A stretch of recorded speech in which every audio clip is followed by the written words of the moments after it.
So, vital congregations. What is vital congregations? This started several years ago. The General Conference, I believe, invited the church to do a study of vitality. How can United Methodist churches be vital? So several years ago, they got this group together. Watson Towers, I believe was the name of it. They conducted this study. They sent surveys out to United Methodist churches across our nation, and they came up with these drivers of vitality. They identified that about 15% of our churches, United Methodist churches in our country, were what they deemed vital congregations. They were growing, they were thriving, and they said, what is it about these churches that they're doing right that makes them vital? And how can we do that in more of our churches across the country? So that's the main starting point.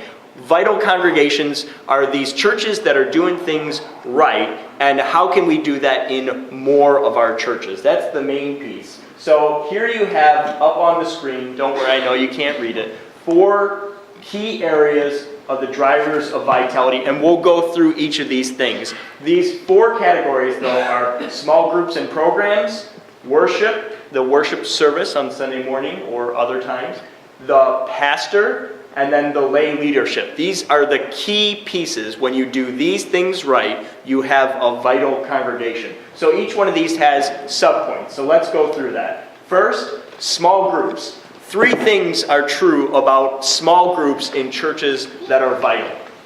They have more small groups for all ages.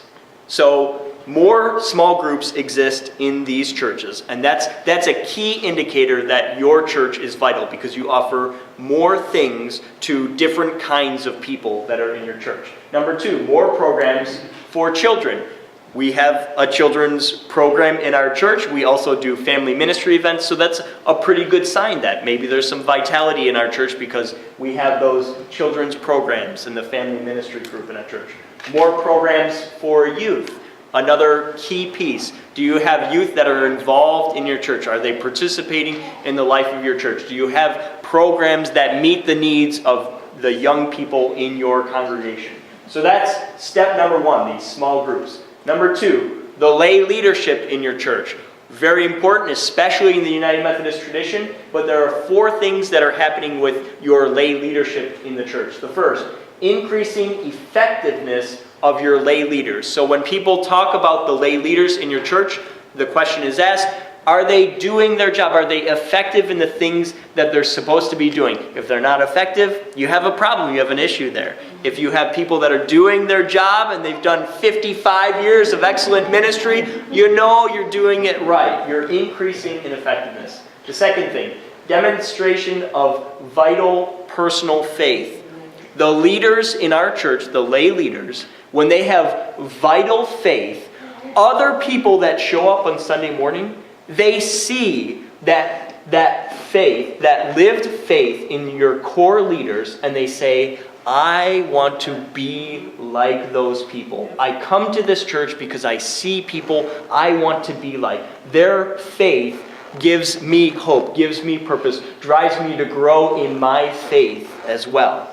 The next one, rotating your lay leadership. I know, Marguerite, every time you talk with me, you talk about this. Get people involved, get them plugged into the things that are happening. They need to be participating in the life of your church. We've had many conversations about this since I showed up. I keep hearing this phrase over and over. We need new blood, right? New blood. It keeps your church fresh and vital. So instead of rotating the same group of people, the same 15, 20 people into all the different positions, you need new people to be moved into those positions. Not because the people that are there aren't doing a good job, but because there's something good and meaningful that comes out of involving and incorporating more people in your church into the leadership of your church. So that's another key, rotating that lay leadership. The next one, call, equip, use, and support more lay leaders. And the key number there is 20%. When you have 20% of your church that says, yes, I have been called into leadership in the church to be a lay leader. I have been equipped. I participate in programs and ministries that help build me up.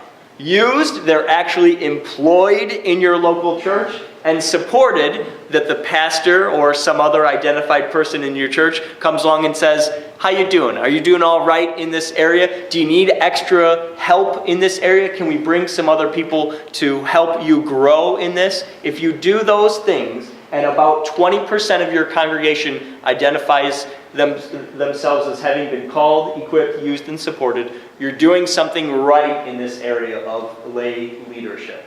The next category is the pastor. So notice this is the longest list we've come to so far. The pastor has to do a bunch of things right to have a vital congregation. Develop, coach, and mentor lay leadership to do ministry better, okay? So that relates back to lay leadership, that I'm engaged with the lay leadership to make sure that things are moving in the right direction. Increase participation of others to accomplish changes. So that's being engaged with you to help these other people come and join in with us, to be a part of the things that we're doing. I think the biggest part of it, though, is to accomplish changes. That's the real key there. That if I'm engaged with people and we keep having the same problems over and over, it's not working right. There has to be movement in the right direction to have real vitality in our congregation. Next, motivate the church to set and achieve significant goals. All right? What are we trying to accomplish as a church? And I hope that you've heard me asking this question for more than a year now. What are we doing to be engaged in our community?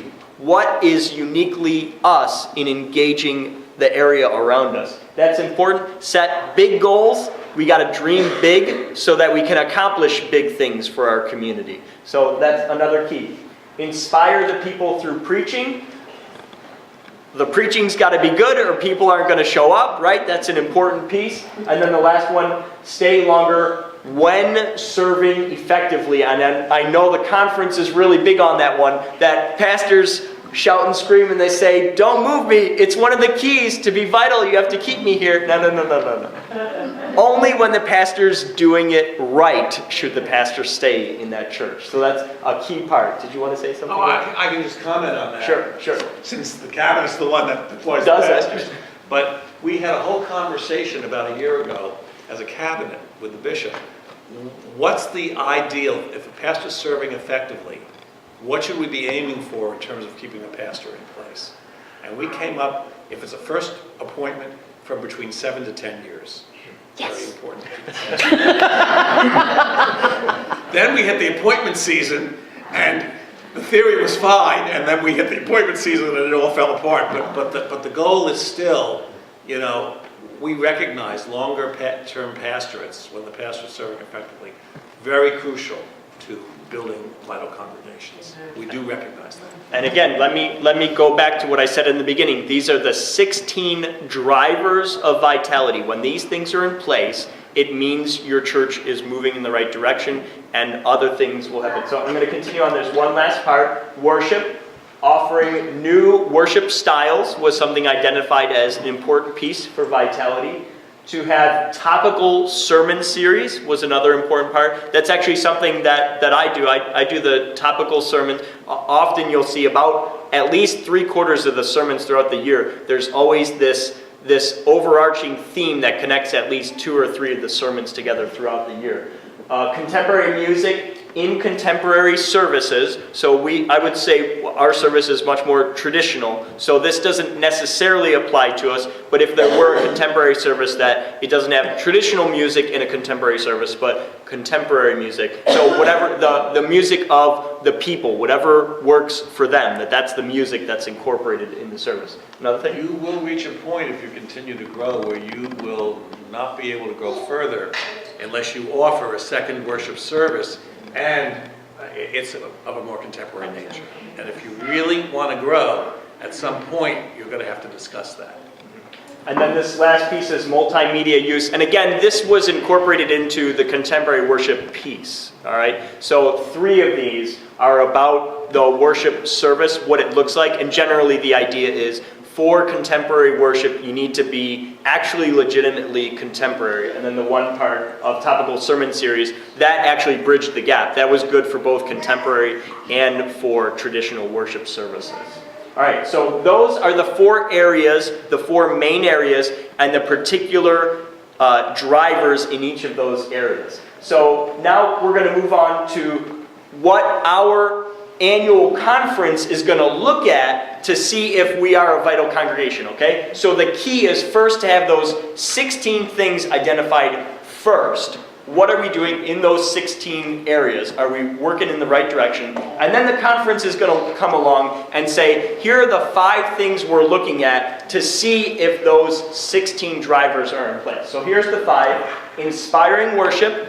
And how exactly do you measure the level of inspiration in our worship, Wayne? Can you say just a quick word about that? Well, it's under discussion. Oh, okay. All right. No, it really is. And but I think when you come into a church and you sense the engagement of the people, the participation of the people, the vitality, you know when you walk into a worship service that's alive.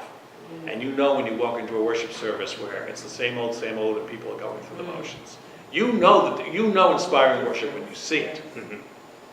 So it's an intangible. Another thing that I know the conference also will look at is the attendance on Sunday morning. That's one part of it, but that's not the totality of it, right? No, but we look very closely. There are 3 things we look at above all else, 3 measurements. We look at worship attendance. Is it going up, down, staying the same? We look at professions of faith. How many new disciples are being made? That's a very good indicator. And we also look at generosity for giving, including shared ministries, and where churches are. Yeah. So that's the number 2 one, new professions of faith.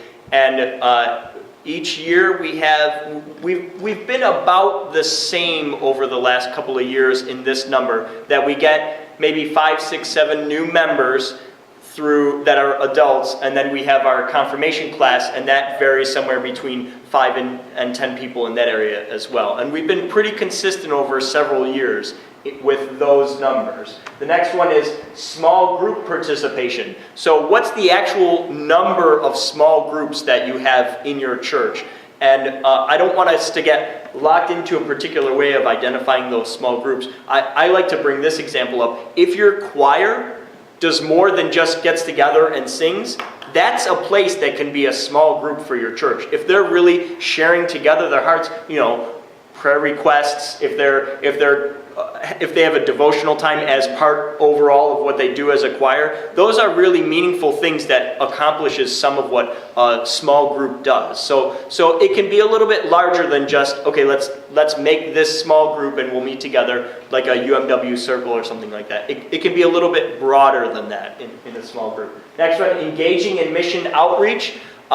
We had reported from our church, I have the numbers over the last few years for our church, members in mission, and we have a whole bunch of goose eggs in that category.